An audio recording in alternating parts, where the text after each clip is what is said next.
I made it.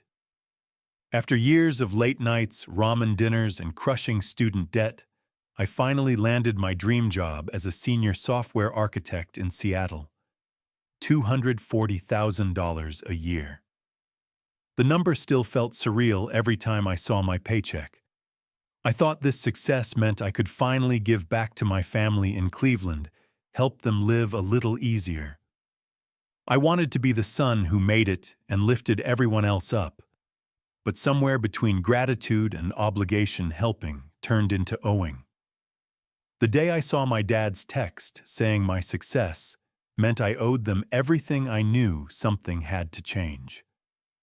Before I tell you how a single envelope marked "Address Unknown" changed everything, drop a comment letting me know where you are watching from. And if you have ever felt taken advantage of by the people you love most, hit that like button and subscribe, because this story might just give you the clarity you need. Now let me take you back to where it all started to fall apart.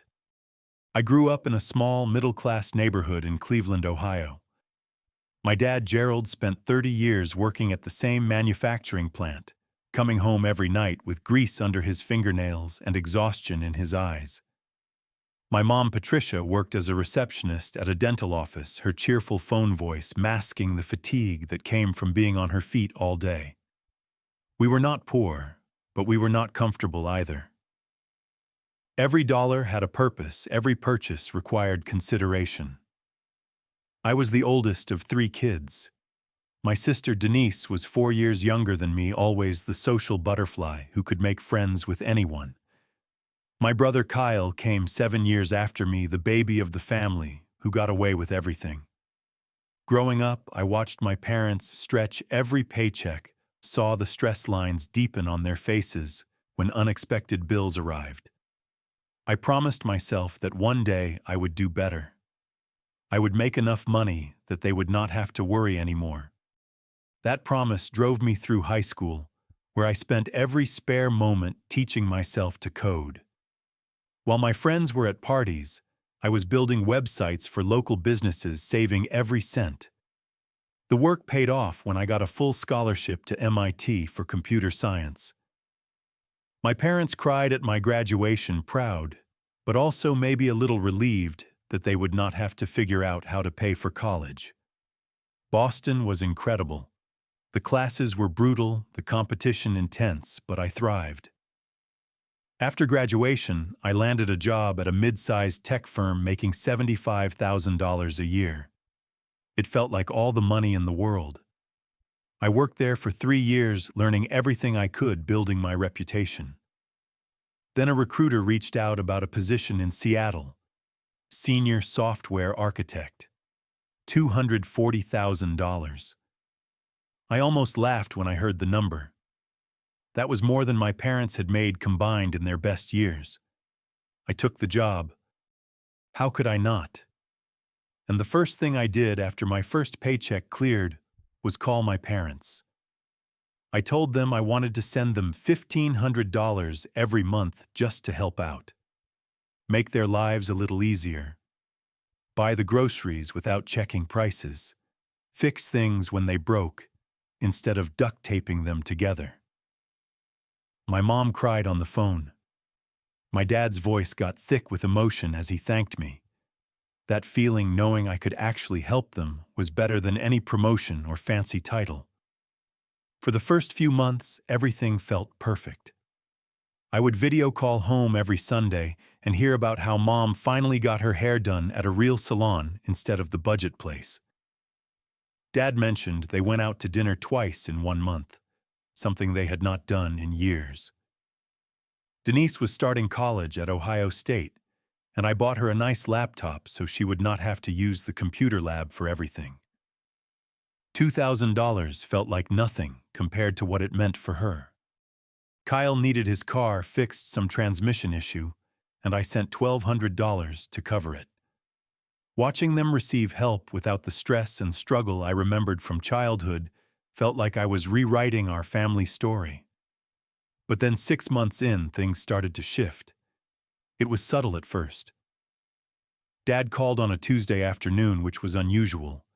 He normally waited for our Sunday calls. His voice had this tone I could not quite place, somewhere between casual and urgent. "Your mother's car broke down," he said.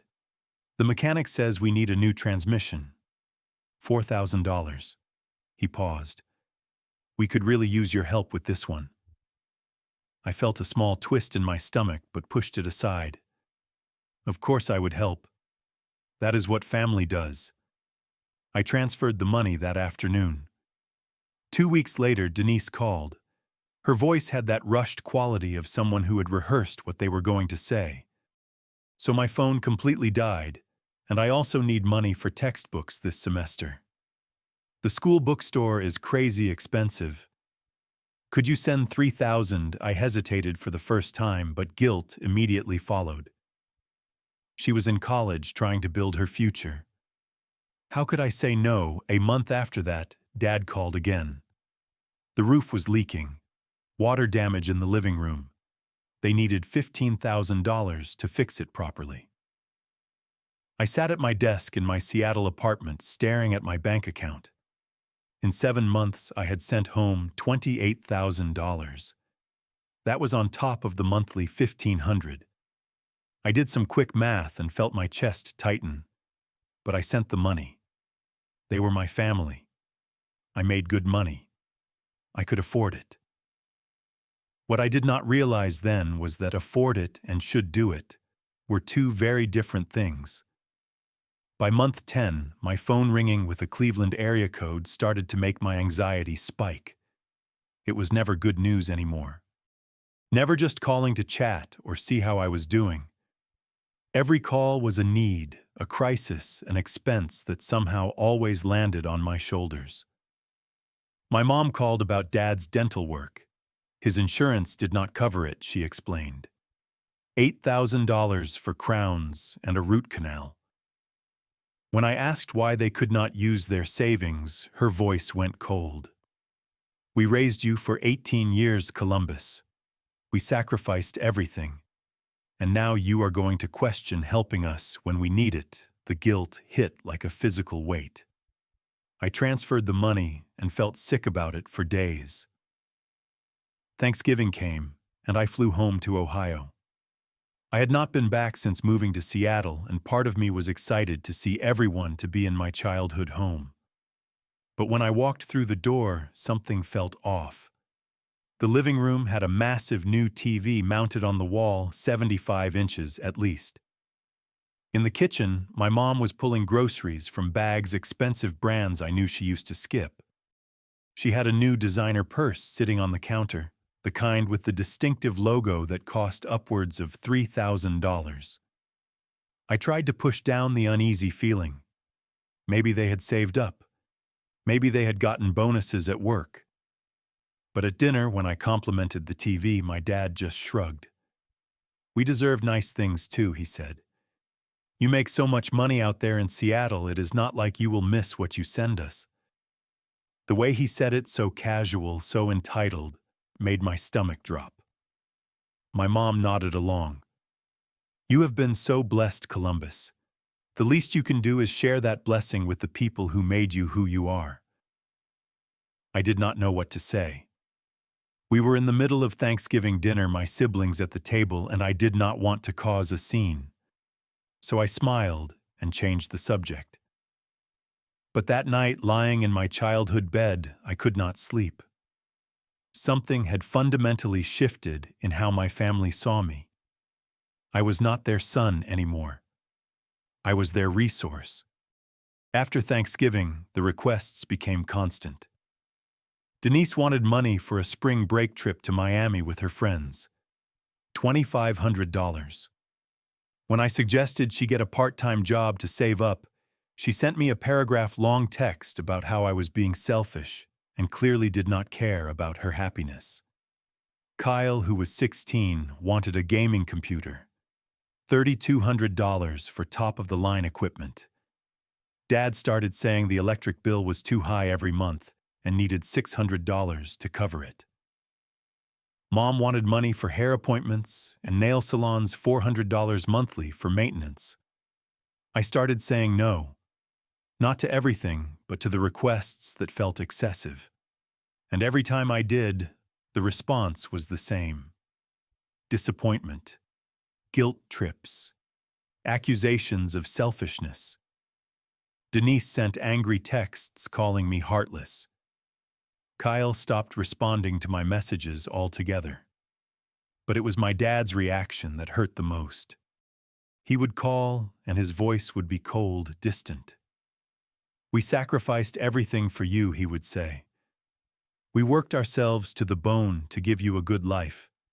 And now you act like we are begging." I tried to explain that I had already sent them over $70,000 in 18 months. That I had my own bills, my own life to build my own future to save for. But every explanation was met with the same response. "You do not get to decide when you have paid us back. As long as you are making that kind of money, you owe us." March of the following year brought everything to a head. Dad called on a Saturday morning. He wanted to renovate the kitchen. New cabinets, new appliances, new countertops, the whole thing. $50,000. When I said no, when I finally put my foot down and said that was too much, that I could not keep doing this, he exploded. "Your own life. Everything you have is because of us. We fed you, clothed. You put a roof over your head for 18 years. You think you did all that yourself." I stayed calm, or tried to. "And I have sent you over $70,000 in 18 months. That is more than enough payback for raising me, which, by the way, is what parents are supposed to do. You chose to have kids. I did not ask to be born owing you a debt for the rest of my life." He hung up on me. Just a click and silence. 20 minutes later, my mom texted, "Your father is right. We gave you life. The least you can do is take care of us now that you can afford it." Then Denise chimed in. Then Kyle. A group assault of messages telling me I was ungrateful, selfish, heartless, that I had forgotten where I came from. I sat in my apartment staring at my phone and felt something crack inside me. These people, my family, did not love me. They loved what I could provide.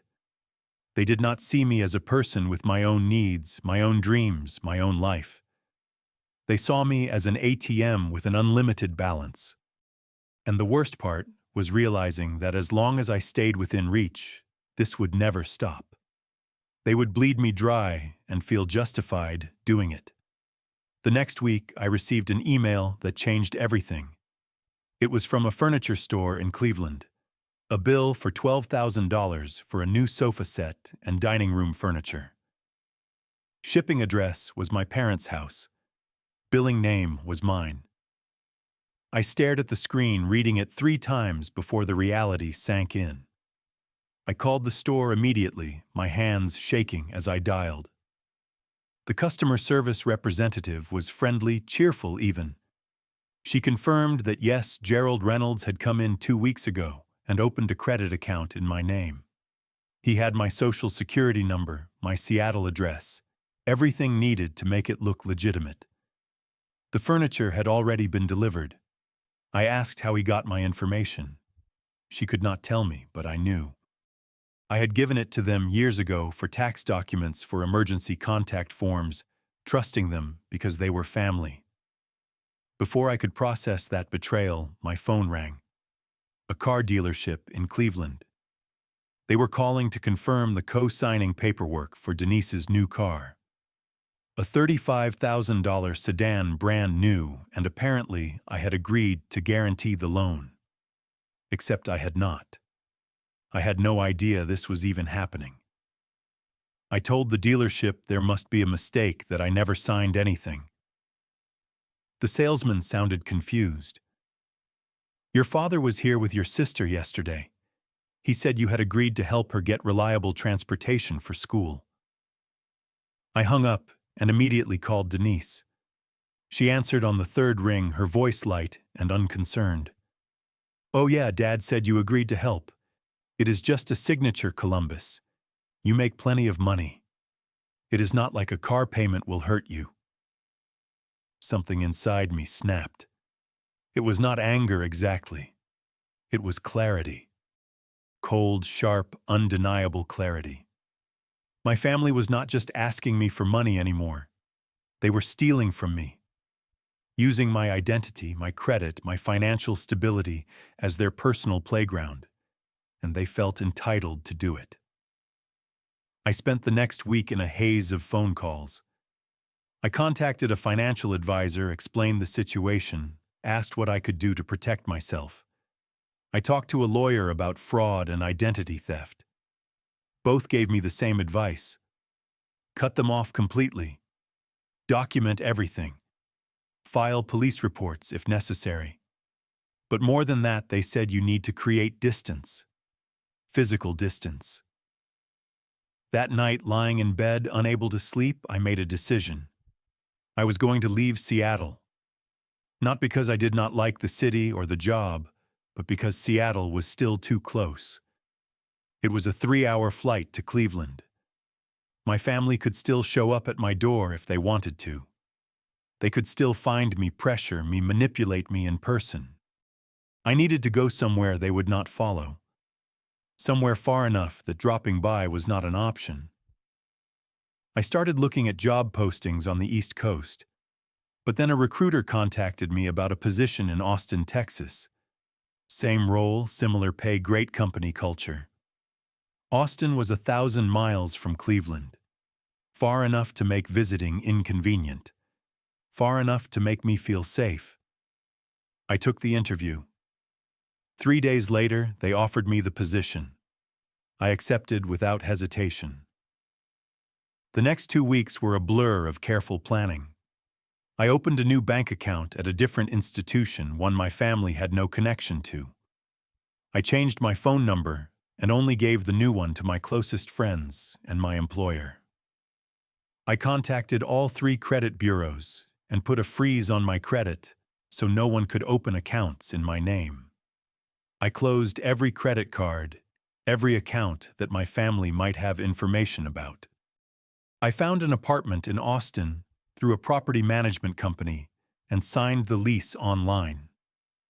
The address went nowhere except to my new employer and the post office for mail forwarding. Then came the hard part. I sat down and wrote an email to my entire family.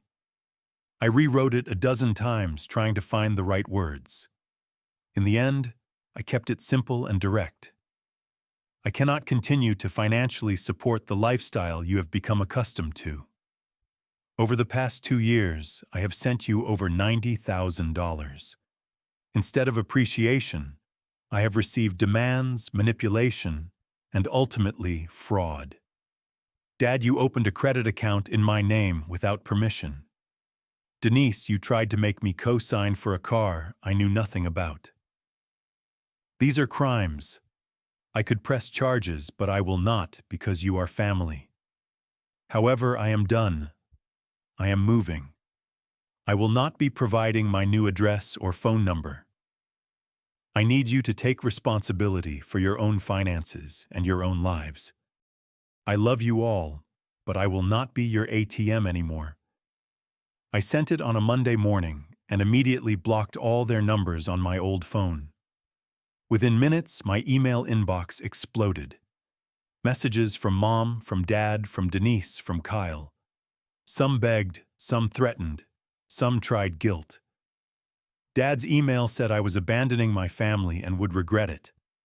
Mom said I was breaking her heart. Denise called me selfish and cruel. Kyle said he never wanted to speak to me again anyway. I read them all once, saved them to a folder for documentation, and then set up a filter to send their emails to a separate folder I did not have to look at. The movers came on a Saturday in May. I watched them load my furniture, my boxes, my entire life into a truck headed for Texas. My neighbors asked where I was going, and I just said, I got a new job. No details. No forwarding address beyond the post office. By Sunday evening, I was in Austin, walking into my new apartment, feeling lighter than I had in 2 years. But the real moment of freedom came 2 months later. I got a notification from the Postal Service that my mail forwarding was about to expire. I logged in to review what had been sent to my new address. Most of it was junk mail and a few bank statements. But there was one item that made me stop and stare. A large envelope from that furniture store in Cleveland. It had been sent to my old Seattle address. The Postal Service had forwarded it to Austin with a large red stamp across the front. Address unknown. Return to sender. I held that envelope in my hands and felt something I had not felt in a long time. Satisfaction. Peace. They were still trying to send bills to an address I no longer lived at. They had no idea I was 1,000 miles away in Texas. They could not reach me, could not guilt me, could not manipulate me. I was finally truly free. 6 months into my life in Austin, I barely recognized myself. The constant anxiety that had become my baseline in Seattle was gone. I was not waking up at 3 in the morning worrying about which family member would call with a crisis next.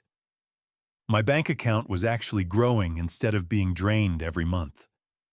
For the first time since landing that high-paying job, I was able to save, to invest, to plan for my own future. Work was going well. My new team respected my skills and my boundaries. Nobody asked about my personal life beyond normal, friendly conversation. I made friends with people who wanted to grab coffee or see a movie, not people who wanted something from me. It was refreshing in a way I had not anticipated. One of those friends introduced me to Madison, a third-grade teacher who made $55,000 a year and was more financially stable than my entire family combined. She was smart, funny, and most importantly, she never once asked me to pay for anything beyond my fair share. On our third date, when the check came, she immediately reached for her wallet. When I offered to cover it, she smiled and said, "How about we split it? I make my own money." That simple statement almost made me emotional. I found myself thinking about what normal looked like, what healthy relationships looked like. Madison would talk about her family, about Sunday dinners with her parents, and game nights with her siblings. And I realized that none of her stories involved money. They just enjoyed each other's company. They supported each other emotionally, not financially. It was such a foreign concept to me now that I had to actively remind myself that this was how families were supposed to work. After 6 months of radio silence, I unblocked my family's emails. Not because I wanted to reconnect, but because I needed to know if the situation had changed, if they had learned anything. The first few emails were exactly what I expected. Angry messages about how I had abandoned them, how I was selfish and ungrateful. My dad's emails were full of blame and accusations.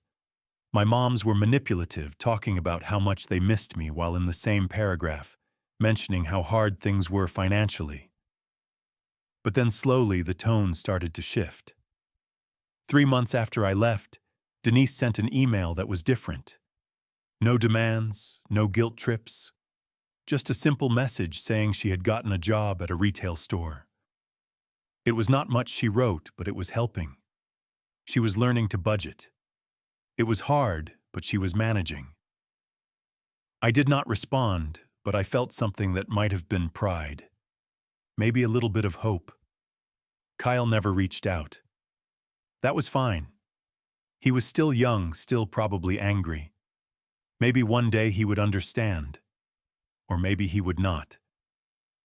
I was learning that I could not control how other people reacted to my boundaries. My dad's final email came 4 months after I moved. It was not an apology. Gerald Reynolds did not apologize. But it was an acknowledgement. We had to figure things out, he wrote. It was not easy. Your mother picked up extra hours. I have been doing side work on weekends. We are making it work. He did not say he understood why I left. He did not say he was wrong. But between the lines I could read what he was not saying. They were surviving without me. They were taking responsibility. It was something. I sat in my Austin apartment, the evening light coming through the windows, and thought about how far I had come. Not just the 1,000 miles of distance, but the emotional journey from guilt-ridden son to someone who understood that loving your family did not mean sacrificing yourself on the altar of their expectations. I had learned that family does not mean you owe them everything you earn, that helping someone and being exploited are two fundamentally different things. That setting boundaries is not selfish. It is survival. It is self-respect. It is recognizing that you are a person with value beyond what you can provide. For years, I had carried this belief that my success created a debt, that making good money meant I had to share it, had to support everyone around me, had to prove I had not forgotten where I came from. But success is not a debt. It is the result of hard work, sacrifice, and determination. I did not owe my parents a lifetime of financial support because they fed and clothed me as a child. That was their job. That was what they signed up for when they decided to have children. Real love does not demand. It does not manipulate. It does not keep score. My family had turned my love into leverage, my success into obligation. Moving to Austin, creating that 1,000 miles of space, was not me running away. It was me choosing peace over guilt. It was me choosing my future over their expectations. It was me finally understanding that I mattered too. I thought about that envelope with address unknown stamped across it, in a way that was the perfect metaphor for what I had done. I had made myself unknown to the people who only valued me for what I could give them. I had erased myself from the place where I was seen as a resource rather than a person, and in doing so I had found myself again. Madison asked me once why I never talked about my family. We were having dinner at her apartment, and she had just gotten off a video call with her parents. I hesitated, not sure how to explain without sounding bitter. Eventually, I told her a condensed version of the story. She listened without interrupting, and when I finished, she reached across the table and squeezed my hand. "That must have been so hard," she said. "But you did the right thing. You cannot set yourself on fire to keep other people warm." I had never heard that expression before, but it hit me like a revelation. That was exactly what I had been doing. Burning myself down to keep my family comfortable. Now, sitting in my living room in Austin, I felt genuinely content. My savings account was healthy. My credit score had recovered from the damage my father's fraudulent account had done. I had friends who liked me for me. I had a girlfriend who valued partnership over provision. I had a job I enjoyed without the constant stress of knowing my paycheck was already spent before it even hit my account. Did I miss my family sometimes? I missed the idea of them, the version of them that existed before money poisoned everything. I missed Sunday dinners and inside jokes and feeling like I belonged somewhere. But I did not miss the anxiety. I did not miss the manipulation. I did not miss being seen as a wallet instead of a person. Looking back now, I can see the whole journey with clarity. I can see how my desire to help morphed into obligation, how obligation became exploitation, how exploitation almost destroyed me financially and emotionally. I can also see how making the hard choice, the choice that felt selfish and wrong at the time, was actually the most self-respecting thing I could have done. They say blood is thicker than water, but I learned that sometimes you need to thin it out a bit to breathe again. And if creating 1,000 miles of distance was what it took to find myself to build a life based on mutual respect rather than financial obligation, then it was 1,000 miles well spent. Every single one of them. Have you ever had to set boundaries with family members who only saw you as a source of money or support? Drop your story in the comments below. I would love to hear how you handled it. And if this story resonated with you, hit that like button and subscribe for more real-life experiences about setting boundaries and choosing yourself. Share this with someone who might need to hear that it is okay to put themselves first. Thank you for listening to my story, and I hope it gives you the courage to create whatever distance you need to protect your peace. Take care of yourselves out there, and remember that your worth is not measured by what you can give others, but by how well you take care of yourself first.